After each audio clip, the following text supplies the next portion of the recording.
Hola, mi nombre es Ana Karen y el día de hoy vamos a hablar acerca del tema de apendicitis. Antes de abarcar el tema, les voy a hablar un poco de las generalidades, incluyendo embriología, histología y anatomía, así como su irrigación y drenaje venoso. Empezando con la embriología, vamos a ver que el apéndice, el ilion y el colon ascendente derivan del intestino primitivo medio a inicios de la 8ª semana de gestación. Después, el ciego empieza a rotar medialmente hasta localizarse en el cuadrante inferior derecho, donde normalmente localizamos el apéndice. Histológicamente, el apéndice consta de 4 capas, que es la mucosa, submucosa, muscular y serosa.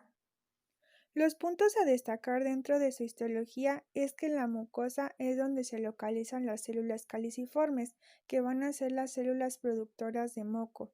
En la submucosa es donde se encuentra el tejido linfoideo, principalmente productor de inmunoglobulina A, y la mucosa, aunque poco desarrollada, está presente. Anatómicamente, el apéndice tiene forma de un pequeño tubo cilíndrico, el cual está implantado en la parte inferior interna del ciego. Su longitud es de 5 a 10 centímetros, sin embargo puede ser mucho más largo, incluso de 20 a 23 centímetros. Su diámetro es de 6 milímetros. Este dato es muy importante, ya que si en los hallazgos imagenológicos se encuentra un diámetro mayor a 6 milímetros, es un dato sugestivo de apendicitis. La irrigación del apéndice es a través de la arteria apendicular, la cual es una rama de la arteria ileocólica, que a su vez es rama de la arteria mesentérica superior. El drenaje venoso va a ser a través de la vena apendicular. La vena apendicular va a drenar en la vena ileocólica. Esta posteriormente va a drenar en la vena mesentérica superior y posteriormente la vena mesentérica superior va a drenar en la vena porta. Por último, vamos a hablar de las variantes del extremo apendicular. El extremo apendicular es el que va a variar. La posición más frecuente es la retrocecal, la segunda posición más frecuente es la pélvica y la tercera posición más frecuente es la subcecal. Después de estas generalidades, vamos a hablar de lo que es la apendicitis.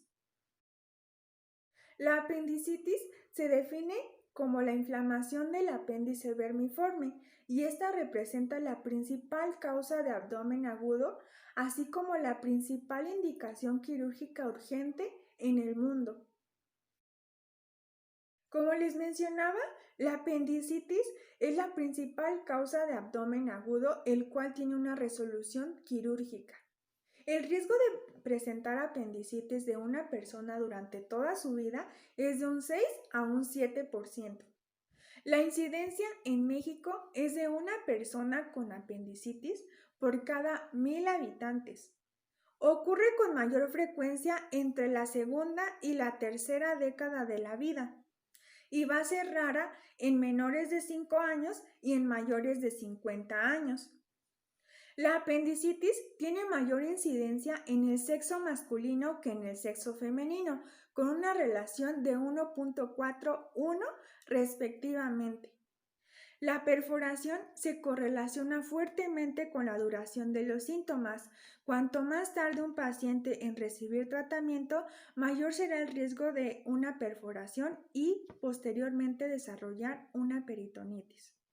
En la etiología, la principal causa de apendicitis va a ser la hiperplasia linfoidea, tanto en niños como en adultos. Sin embargo, va a ser la principal causa de apendicitis en niños, debido a que los adultos no presentan tanta actividad linfoidea como los niños. La principal causa de apendicitis en adultos es un fecalito, el cual es una piedra de heces. Este va a causar obstrucción de la luz apendicular. En las etiologías menos comunes se van a encontrar los parásitos, principalmente Trichurus trichuria y Enterovirus vermicularis, así como las neoplasias y la hernia de Amgen, en la cual va a haber la presencia de un saco que envuelve el apéndice.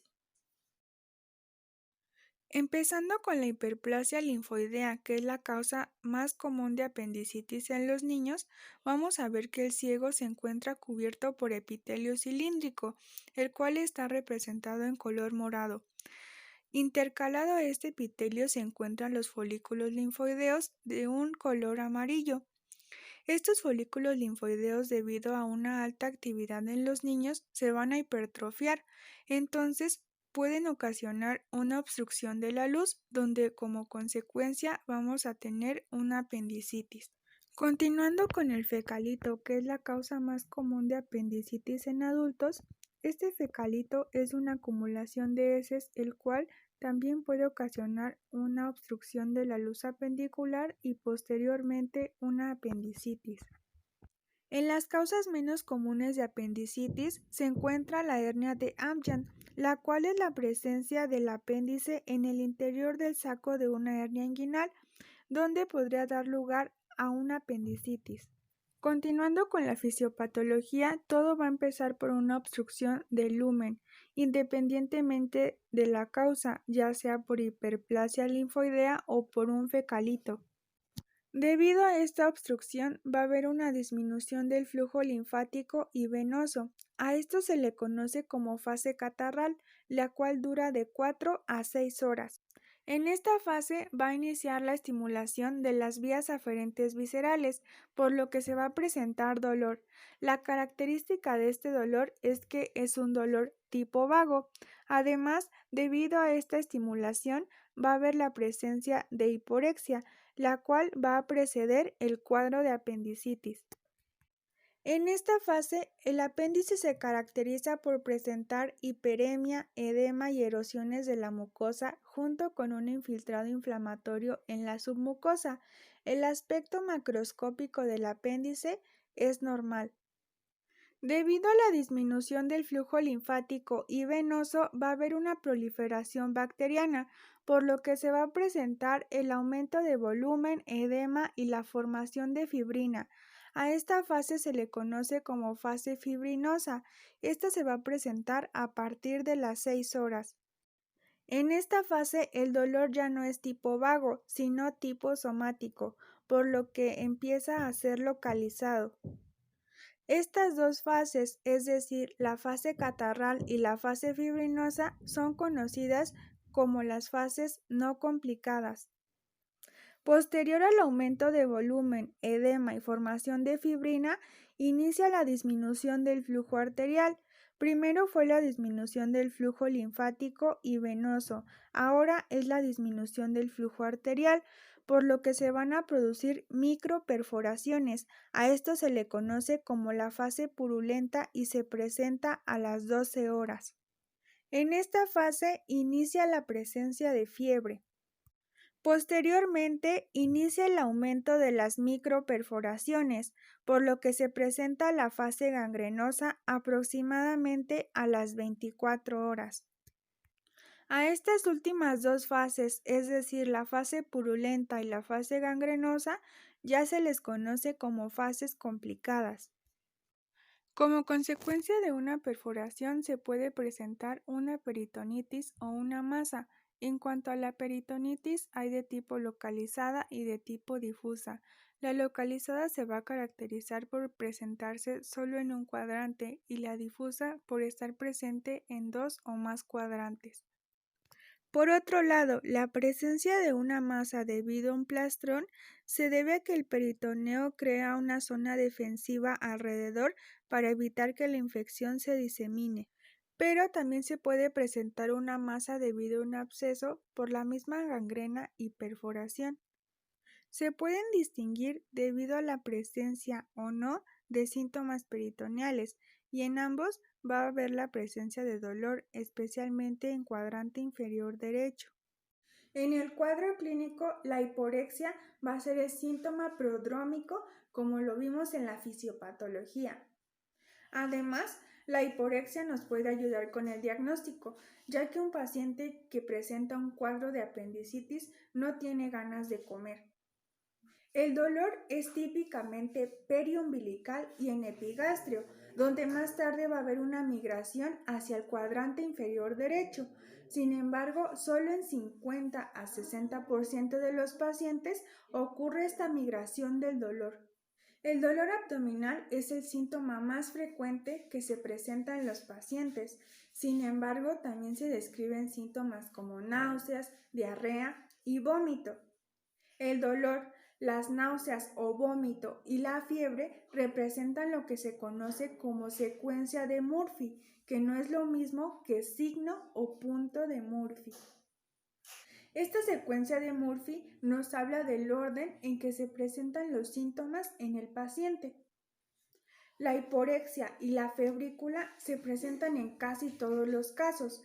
Sin embargo, cuando se presenta fiebre, es decir, una temperatura mayor a 38 grados centígrados, se debe sospechar la presencia de una apendicitis perforada o de un plastón apendicular. En la exploración física vamos a hacer uso de los principales puntos y maniobras para el diagnóstico clínico de apendicitis aguda, donde además estos puntos nos pueden orientar a la localización del extremo apendicular. Vamos a empezar con el punto de McBurney. En este se va a trazar una línea imaginaria desde el ombligo hasta la cresta ilíaca anterosuperior. Posteriormente se va a dividir en tercios. La unión del tercio externo con el tercio interno se va a conocer como punto de McBurney. Si presionamos en este punto y hay dolor, se conoce como signo de McBurney positivo. Además, nos va a orientar a una localización paracecal del apéndice. Algo a resaltar de este punto de McBurney es que cuando se realiza en pacientes embarazadas no se conoce como signo de McBurney, sino como signo de Alder. Se realiza exactamente igual, lo único que cambia es el nombre de signo de McBurney a signo de Alder. El punto de Aron consiste en presionar el punto de McBurney, pero el paciente va a referir dolor en la zona del epigastrio. El punto de Morris consiste en trazar la misma línea del ombligo hacia la cresta ilíaca anterosuperior, que también se va a dividir en tercios, pero el punto de Morris se va a localizar en la unión del tercio medio con el tercio interno. Si hay dolor en este punto, se conoce como signo de Morris positivo. Además, nos puede orientar a una localización del extremo apendicular en la región parailial. El punto o signo de Lanz consiste en trazar una línea imaginaria de la cresta anterosuperior izquierda a la cresta anterosuperior derecha. Esta se va a dividir en tercios. El punto de Lanz se va a localizar en la unión del tercio medio con el tercio externo. Cuando se presiona este punto y hay dolor, se conoce como signo de Lanz positivo, además de que va a orientar a una localización del extremo apendicular en la región pélvica. Hasta aquí, el punto de McBurney, el punto de Morris y el punto de Lanz forman lo que se conoce como triángulo apendicular. El punto de Lesen se localiza 2 dedos arriba de la cresta ilíaca derecha. Si se presiona en este punto y hay dolor, se conoce como punto de Lesen positivo. Además, orienta a una localización del extremo apendicular en la región retrocecal, donde esta localización del extremo apendicular es la más frecuente. Algo más que nos puede orientar al diagnóstico es dividir el abdomen en cuadrantes. Posteriormente se va a presionar en la fosa ilíaca derecha, en un punto inespecífico, y si hay dolor, puede sugerir una peritonitis localizada. A esto se le conoce como signo de Bloomberg. Ahora, si se presiona en la fosa ilíaca izquierda y presenta dolor en la fosa ilíaca derecha, a esto se le conoce como signo de Robson positivo. Este se debe a que al presionar en la fosa ilíaca izquierda hay un retroceso de gases a la fosa ilíaca derecha y como el apéndice está inflamado, pues se produce el dolor. Algo a destacar del signo de Robson es que cuando se realiza en las pacientes gestantes, a pesar de que se realiza igual, se le conoce como signo de Bryan. El signo de Dumpy consiste en pedirle al paciente que tosa, entonces va a aumentar la presión abdominal y va a referir dolor en la fosa ilíaca derecha, que es donde habitualmente se localiza el apéndice. Si el paciente no refiere dolor, el diagnóstico no estaría tan encaminado a una apendicitis. Algo que se conoce como abdomen en tabla o abdomen en madera se refiere a una gran contractura abdominal, la cual es invencible, generada habitualmente por procesos que requieren de resolución quirúrgica, en este caso una apendicitis perforada. Otra etiología puede ser colecistitis perforada, entre otras. El signo de Musi se utiliza en busca de peritonitis, el cual se realiza comprimiendo cualquier parte del abdomen y despertando dolor. Ahora vamos a hablar de las maniobras de psoas y de obturador, las cuales, además de orientarnos al diagnóstico de apendicitis, nos van a orientar a la localización del extremo apendicular. La maniobra del psoas se va a realizar con el paciente en decúbito lateral izquierdo. El dolor va a exacerbar cuando se realice una extensión de la cadera derecha y va a haber un alivio al flexionar, es decir, al relajar el músculo psoas. Esta maniobra además va a orientar a la localización del extremo apendicular en la región retrocecal, que además es la localización más común. El signo de obturador se realiza con el paciente en posición supina. Aquí se va a flexionar la rodilla derecha en un ángulo recto, es decir, un ángulo de 90 grados. La maniobra es positiva si se produce dolor, especialmente en la región hipogástrica. Además, va a orientar a una localización del extremo apendicular en la región pélvica. Ahora vamos a hablar de las principales escalas utilizadas para el diagnóstico, las cuales son la escala de Alvarado y la escala de Ripasa, donde se toman en cuenta síntomas, signos y datos de laboratorio asignando puntajes. El diagnóstico es clínico, sin embargo, la escala de Alvarado va a ser de gran ayuda. Consta de un total de 10 puntos. En cuanto a los síntomas, como lo mencioné antes, primero va a haber presencia de un dolor tipo vago, posteriormente va a ser localizado. Esto nos va a dar un punto. La presencia de anorexia o hiporexia como síntoma prodrómico, un punto. Las náuseas o vómitos, un punto. Y en cuanto a los signos, dolor en cuadrante inferior derecho, un punto. Dolor al rebote o descompresión, 2 puntos. La presencia de fiebre, un punto. En cuanto a datos de laboratorio, la leucocitosis, 2 puntos. Y si hay presencia de desviación a la izquierda, un punto, con un total de 10 puntos. La suma de 1 a 3 puntos es una baja probabilidad de apendicitis, por lo que sería importante tomar en cuenta un diagnóstico diferencial. La suma de 4 a 6 puntos es una moderada probabilidad y la suma de 7 a 10 puntos una alta probabilidad, por lo que tal vez ya sea necesario el tratamiento quirúrgico. La escala de Ripasa no tiene una gran diferencia con la escala de Alvarado, sin embargo, en esta se toman en cuenta el género, la edad, la duración de los síntomas y un examen general de orina. El diagnóstico de apendicitis es improbable con una suma menor a 5 puntos, por lo que se aplica la observación y tomar en cuenta un diagnóstico diferencial. Hay una baja probabilidad de apendicitis con una suma de 5 a 7 puntos, por lo que se aplica la observación y la ayuda de un método de imagen para confirmar o descartar otras causas. Hay una alta probabilidad de apendicitis con una suma de 7.5 a 11.5 puntos, por lo que se solicita la valoración por cirugía por posible requerimiento de apendicectomía. Una suma mayor a 12 puntos prácticamente da el diagnóstico de apendicitis, por lo que se aplica el tratamiento quirúrgico, es decir, la apendicectomía.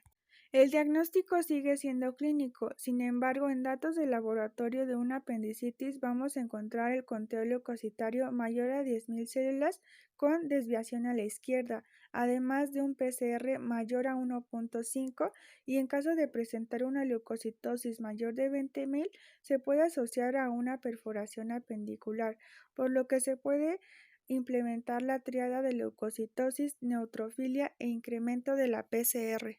Una radiografía de abdomen es de poca ayuda diagnóstica, sin embargo se puede encontrar la presencia de un fecalito o signos de hilio en fosa ilíaca derecha. Se puede utilizar el ultrasonido debido a su alta disponibilidad. Lo que se puede encontrar es un diámetro transverso mayor a 6 milímetros, cambios inflamatorios de la grasa circundante al apéndice, aumento de la vascularización, la cual va a ser visualizada con el Doppler color y la presencia de apendicolitos.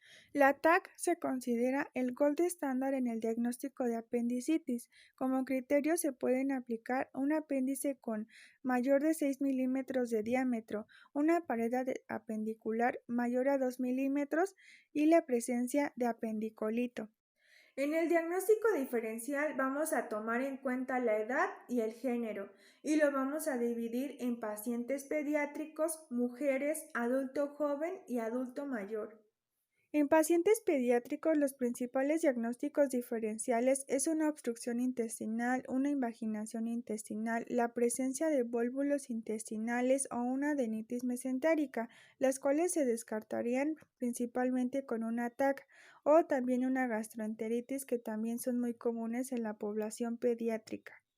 En los adultos jóvenes, los principales diagnósticos diferenciales es una ileitis terminal, así como una pancreatitis o una pielonefritis. En las mujeres, los principales es el embarazo ectópico, una torsión de quiste ovárico o una ruptura de folículo ovárico, sobre todo en mujeres en edad reproductiva, así como una infección de tracto urinario. En los adultos mayores los principales es una diverticulitis colónica, así como una colecistitis aguda y la presencia de neoplasias. Como medidas generales, en un paciente que se sospecha de apendicitis es importante conservar una buena hidratación, además de aplicar un protector de la mucosa gástrica, por ejemplo, omeprazol. En cuanto a la analgesia, es importante que se aplique ya que se tenga confirmado el diagnóstico de apendicitis, ya que la aplicación de analgésicos puede enmascarar el dolor. También, ya que se tenga confirmado el diagnóstico de apendicitis, es importante la profilaxis, sobre todo con antibióticos de amplio espectro, debido a que se desconoce en qué fase se encuentra el apéndice. El tratamiento es casi siempre quirúrgico. Algunos autores defienden el uso de antibióticos en apendicitis no complicadas. Sin embargo, este tratamiento no se ha expandido debido a que el tratamiento quirúrgico tiene una baja morbimortalidad, además de que los pacientes que han recibido solo tratamiento conservador en pocos meses han requerido de una intervención quirúrgica. Sin embargo, sí es frecuente realizar tratamiento conservador en pacientes que han presentado un plastrón apendicular. En estos pacientes se inicia el tratamiento antibiótico y en caso de que exista una colección se lleva a cabo la evacuación mediante una punción percutánea. Posterior a esto se programa la cirugía entre 8 y 12 semanas después. El motivo de programar la cirugía después de este tiempo es evitar las complicaciones que puede tener un paciente que presentó un proceso tan inflamatorio como haber tenido un plastrón apendicular. El abordaje puede ser por cirugía abierta o laparoscópica. La apendicectomía laparoscópica es mayormente utilizada en pacientes con obesidad, ya que la presencia de importante panículo adiposo haría una cirugía abierta más complicada. Por último, en pacientes con dolores abdominales inespecíficos que no sugieran apendicitis, el tratamiento debe limitarse a la observación clínica y a la analgesia, ya que una laparoscopia exploradora no ha mostrado ningún beneficio. Esto ha sido todo acerca del tema de apendicitis. Muchas gracias.